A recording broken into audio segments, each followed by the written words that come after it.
We're circling back to the Whiskey Sour, bringing you 4 cocktails with some different flavors just in time for the changing of the seasons. So stay tuned for Whiskey Sour Revisited Fall Edition, right here at the bar with Stave and Slide.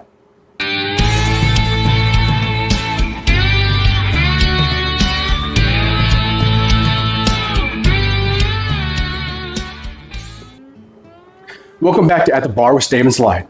I'm Dan. I'm Corey. And we have another great episode for you today. Yeah.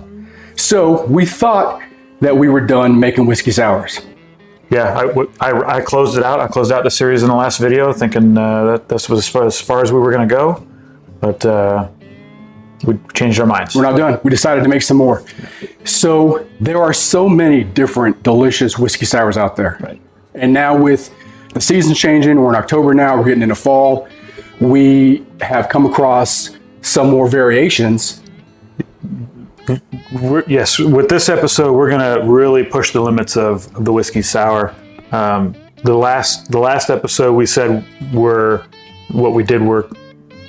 kind of outside the norm. A couple of them were a little outside the box. Yes, these are way outside the box, but still a whiskey sour. Definitely. At heart. So again, like the sour follows that formula. If you recall, in our first series, we made the 1862 Jerry Thomas, then we made the traditional whiskey sour, then we did the egg white versions with the Boston, the New York, and then we veered off a little bit, making the Gold Rush with the addition of the honey syrup instead of the simple, and then that New Orleans style that was really different with the Grand Marnier and the Peychauds. Right, instead of using a simple syrup for a sweetener, we're using the liqueur. Yeah. So today now we have 4 different cocktails for you, and again, very different, and we are going to make these flavors here have a lot of fall element to it, right? Yeah. So a lot of some allspice in there, some smokiness that we're going to get into. So just in time for the change in the seasons, some of those really great flavors for, as we get cooler, maybe a chilly night, these cocktails here really hit the spot. Sour, you think of maybe a little more of that kind of refreshing. Yeah. But more of a summer right, thing. But these are really going to transition us as we are going from summer into fall. Yeah, perfect for sitting around a campfire. Exactly. Out on the porch. Yeah. So the first couple of cocktails we're going to make, I'll start off, and I'm going to make a couple more from Milk and Honey. We love the drinks that came out of that establishment from Sam Ross. I'm going to start off with the penicillin. Okay. So the penicillin is kind of his riff from the Gold Rush, which we made in our last series. Right. The Gold Rush was super popular, and Sam Ross Rush was really inspired from that Gold Rush, and he decided to take it a little further, riffing on the sour. And they had just gotten a bunch of scotch in from Compass Box, and they were starting to experiment with a lot of that scotch that they got. They had some Isla scotches in, and so they were doing a lot of experimentation with those scotch whiskeys and wanted to see what they could do with that. So out of that, the penicillin was born.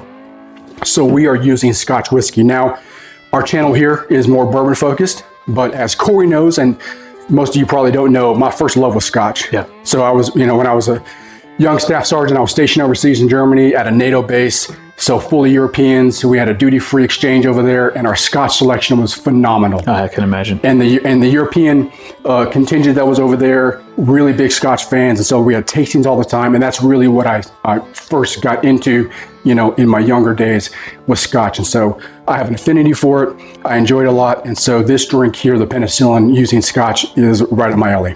So we're going to go and get started. Going to grab your shaker, and again we are going to do our standard lemon juice, and this is going to be the 3/4 ounce of our lemon juice.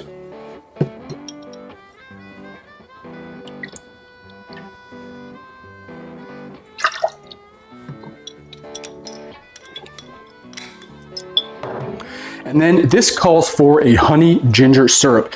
Now at Milk and Honey, what they did is they made a ginger syrup and a honey syrup, and they combined the two. I don't make enough of this type of cocktail to really justify making a ginger syrup. Yeah, so I don't think anybody does. Exactly. So what I've done is I have a really fantastic honey ginger syrup from Tippelman's.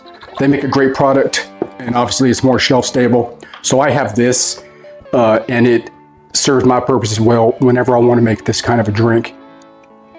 and it just combines the honey and the ginger. So that's 3/4 of an ounce of the honey ginger syrup.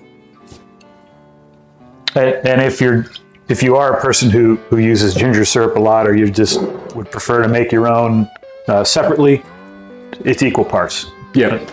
So just it'd be 3/8 of an ounce of each if you do them separately. 2 ounces of blended scotch. We are using monkey shoulder. You can use the famous gross. You can, whatever you want. I like monkey shoulder. And then we're going to grab our ice. Okay. All right, this guy gets shake.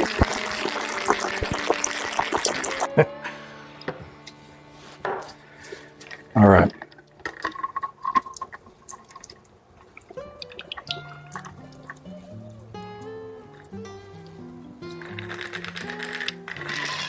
Now, this one, we're going to do a float, just a splash of our Isla Scotch. We're using the Freud. Just a little bit over the back of the bar spoon there.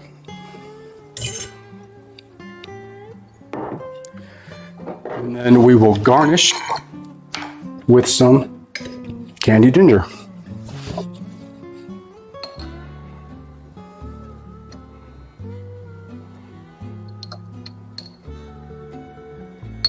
Not the easiest thing to get out of the jar, is it? It's not. There it goes. Oh, we got it.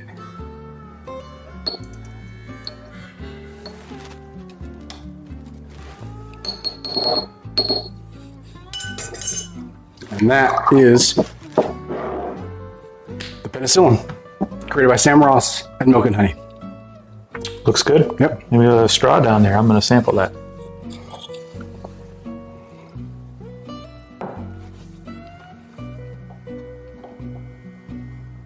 Oh, lost it.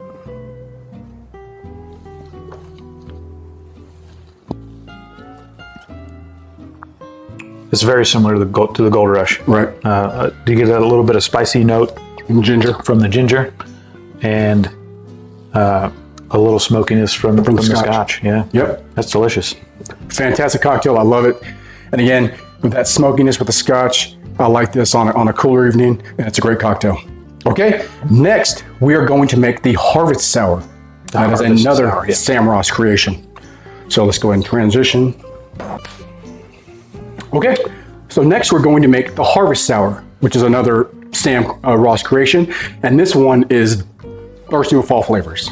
It's so apple. we're going to apple. So we're going to be using an Applejack. Original recipe calls for Laird's Applejack. We're using Cincinnati Applejack. We're here in Dayton, Ohio, so this is a local Applejack product. Rye whiskey, and our traditional lemon juice, simple syrup. We're going to use actually a rich Demerara syrup. Oh, that'll be good. Yep, and then egg white. So let's get started. So we're using this Cincinnati Applejack, but we had initially talked about using another local product, the Watershed Apple Brandy. Right. What's the difference there? Do you think there's a noticeable difference? No, I mean they're very similar. They're both pretty much brandy products. Applejack is actually is made in the United States. It's a U.S. product. Apple Brandy has been made worldwide for centuries. So that's there can be some differences in how it's produced and maybe some of the ratios of alcohol content or whatnot. Sure. But they're very similar products. They're really both made by Apple Brandy product. They're essentially the same thing. Very similar. 3/4 of an ounce of our lemon juice. And since we are using our Demerara syrup, we're going to do 1/2 ounce. Yeah. Yeah. So normally it would be 3/4 again. Yeah. But we're going We're dialing that down. that down a little bit. We're going to get some of the richness, and we love this Library & Co. Yeah. I often like to make my own Demerara syrup. Easy to do, but if I don't have it on hand, I'm got no problem using the stuff that these guys make. Okay, equal parts of our Applejack and our rye. 1 ounce of our Applejack.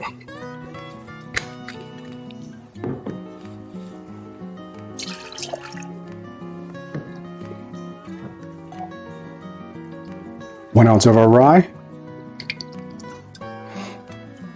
And we're going with this Knob Creek 10-year 100 proof. It's a great rye. And then our egg white, we already have it separated. And of course, we are going to dry shake again. And we do this to emulsify the egg. We're trying to get some of that frothiness. So, and then open with caution.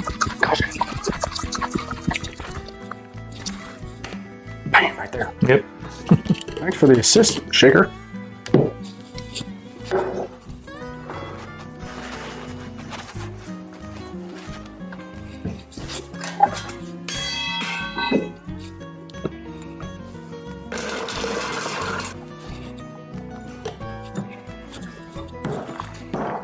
Okay. And because we are not poops, we chilled our coop.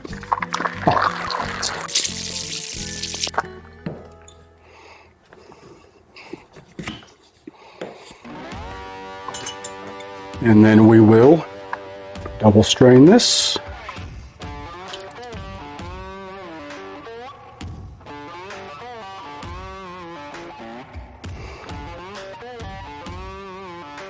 It's a nice creamy color to it. Mm-hmm.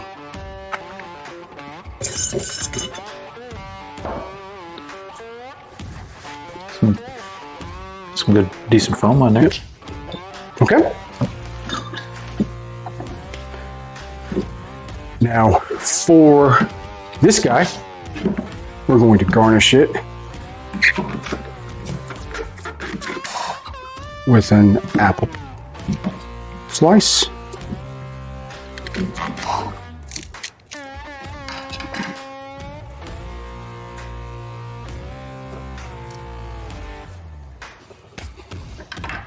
And then we'll top it off with some fresh grated nutmeg.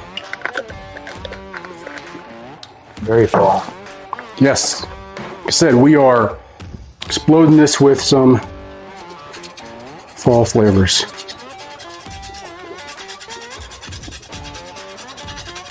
A little bit of that on top.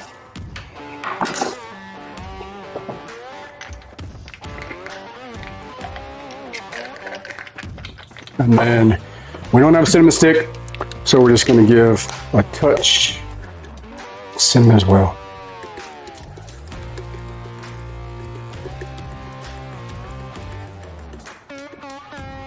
And the cinnamon and the nutmeg on the top is mostly for the smell that enhances. Yeah. You don't get too much of that flavor when you're drinking it, but Make this apple. it brings it out on the nose, so that you don't have to be excessive with either one. Trying to get those flavors into the cocktail. It's really just for the nose. All right. It looks good. There's the Harvest Sour. Let's give it a shot. Another Sam Ross.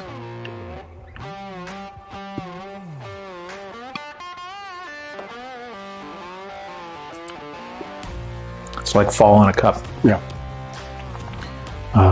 The Applejack it's nice. It's the lemon really works well with apple anyway. Yeah. So you don't really the tart of the citrus isn't out of balance or anything. The richness of the Demerara is nice. Gives it a little more depth. Right. That's awesome. Great. Well, those are those are the two that I got for you. Yeah, The two Sam Ross sours that came out of Milk and Honey. So awesome. got a couple more. We do. So we're going to transition again. I'm going to switch spots with Dan and get behind the bar, and I'm going to mix up 2 more cocktails for you. We'll be right back. All right.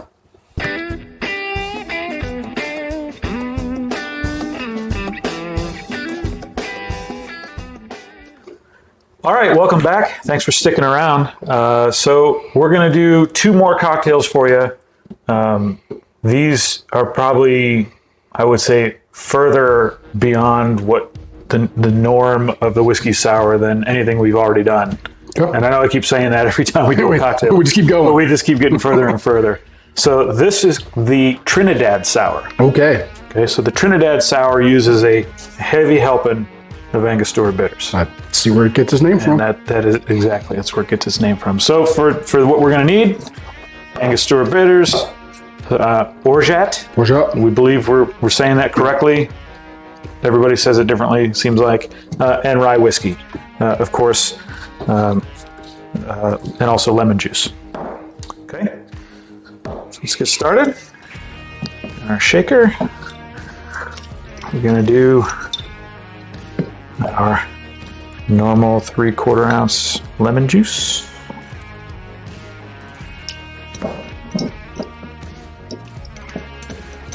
These little bottles are so handy. Yeah. Ounce and a half. Ooh, that's a lot. This you would consider the base spirit because it's the most. Base bitter is the bitters. Yes. Ounce and a half. That is a lot of bitters. That's a couple months worth of bitters. It's a lot of bitters. What's that? Is that 85 dashes? Yeah. 85 dashes Yeah. of bitters. 85 dashes of bitters. We're gonna do. I have to double check, make sure it's a half ounce of rye.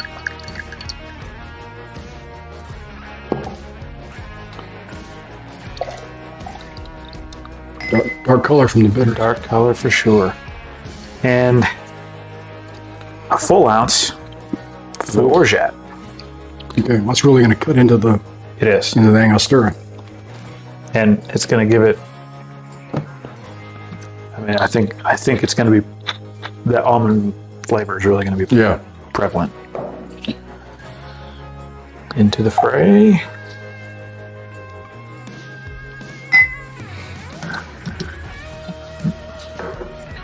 Ice.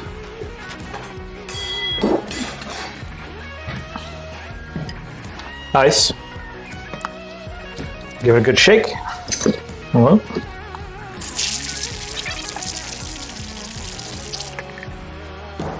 All right. Nice and frosty cold. Get chilled coop from the fridge.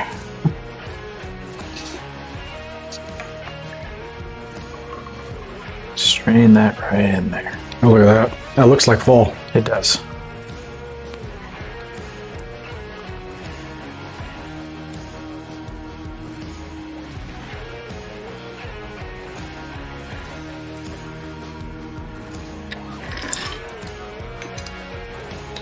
Okay. And we'll garnish with a little lemon peel. Maybe. There we go. I believe in you.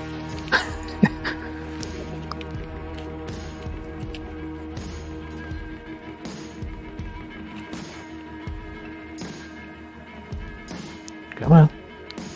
There we go. So, give it a little, just a little over the top. And, Clean that up a little. yeah.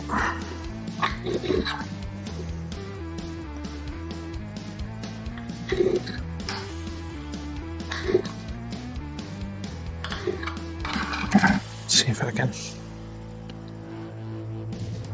get this to stay on the edge of the glass.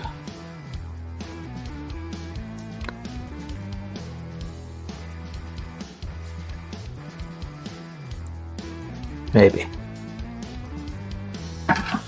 Yeah. For now. Good. I might have cut that peel a little small, but nobody's perfect. That is the Trinidad Sour. Okay. Sir?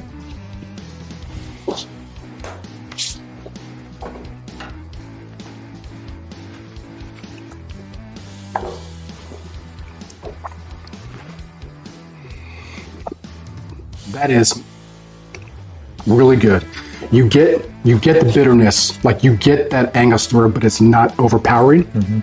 because it is really cut with the orgeat and then the lemon and a little bit of that rye, and that is very autumnal. Yeah, that's just should be able to tell that by the color, like you said. Like this is going to be, it almost looks creamy, but there's not really a creamy texture to it necessarily. It's just. I like that. Very, very earthy. Maybe is a good term for it. Yeah, I mean the aromatics are very pronounced. It's delicious. Yeah. So the Trinidad Sour. I'm gonna reset real quick and bring you another cocktail. Okay. All right. What do we got? All right. What's our last one? So here's our last one. For real, like our real last one? Probably not. Probably not. Last one for today. Okay. We may end up finding more. So this is the Port of Spain cocktail. Okay. If you go out on the internet and look for this, you may see two versions or two cocktails called the Port of Spain. Typically. They are different. This is when you find both of them, one will be called the Port of Spain and one will be called the Port of Spain cocktail. Okay. This is the Port of Spain cocktail. All right. Yeah. Again, kind of a different take on the whiskey sour. So in the Port of Spain cocktail, we're using rye again. Okay. Angostura again, not quite as much, but still more than the normal. Lemon juice, of course, some grenadine, and either pimento dram and today we're using allspice dram. Allspice dram. Okay. So that's what we're in. That's what we're in for. Get it going with our shaker here. Oh, and of course, an egg white for this one. Egg white. So, I have lost, here it is. Again with the lemon juice, we're gonna do this one, 3/4 again, just making sure. I made a mess. I don't have all these memorized as well as you do. Nah. Take time. An encyclopedia over here. You'll get there, young pepper. 3/4 ounce Angostura. We're doing a 1/2 ounce Angostura on this. Okay, not quite as much. Not an ounce and a half. Just that's still a lot of bitters.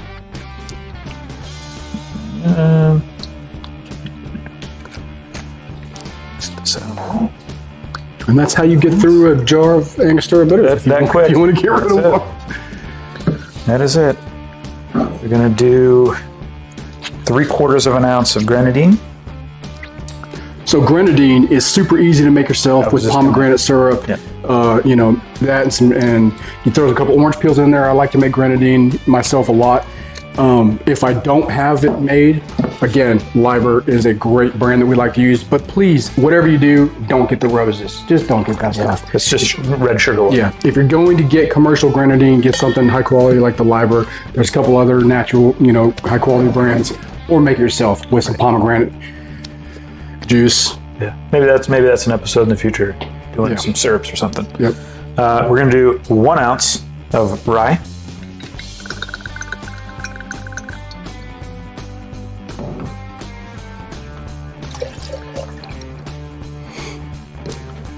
And for the allspice dram that we're using, or your pimento dram, whichever you prefer, or whichever you have on hand, you're going to do a 1/2 ounce of that.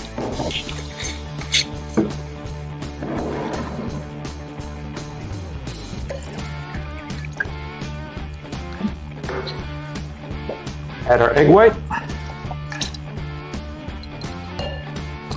I always suggest you do the egg white last. Yeah. So that the lemon juice doesn't start to curdle your egg. The acidity in the lemon juice will break that egg white down. Give it a dry shake.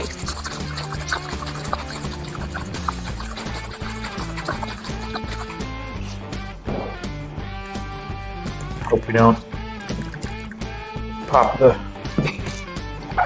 little bit more. See, that's got that dark color again. Yeah. Add ice. Bitters and the grenadine, of course, this will be another dark colored one. All right, ice added. Give it a wet shake.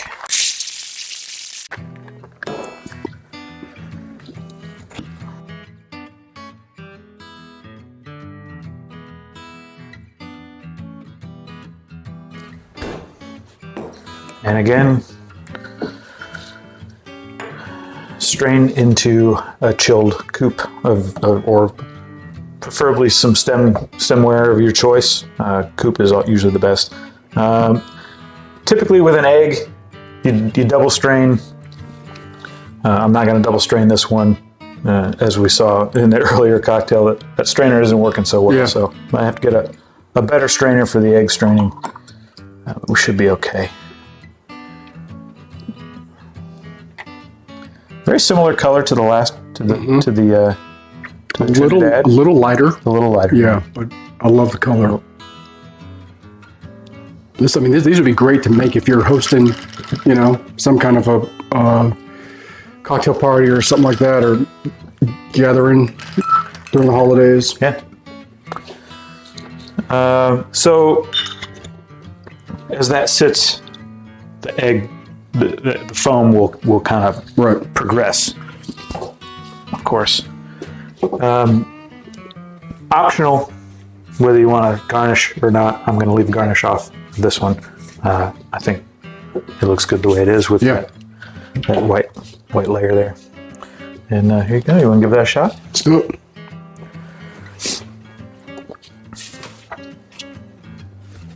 Port of Spain cocktail.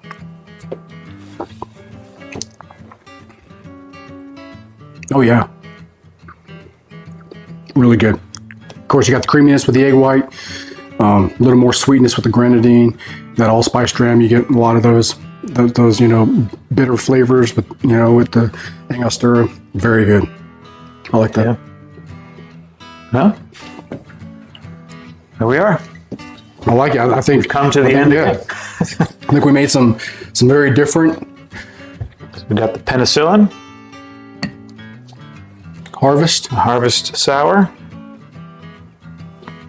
This was really good. Really enjoyed that. Actually, I might do this way. And the Trinidad Sour. And the Trinidad. 4 more examples of kind of the expanded world of the whiskey sour, if you will. Obviously, we really enjoy making whiskey sours and discovering new versions of the whiskey sour. So hopefully you will all join us on this journey through the world of whiskey sours and whatever other cocktails we come up with. We're into fall. Get out, enjoy the fall, make some of these autumnal whiskey sours, if you will. And until next time, cheers from Stave and Slide. Cheers.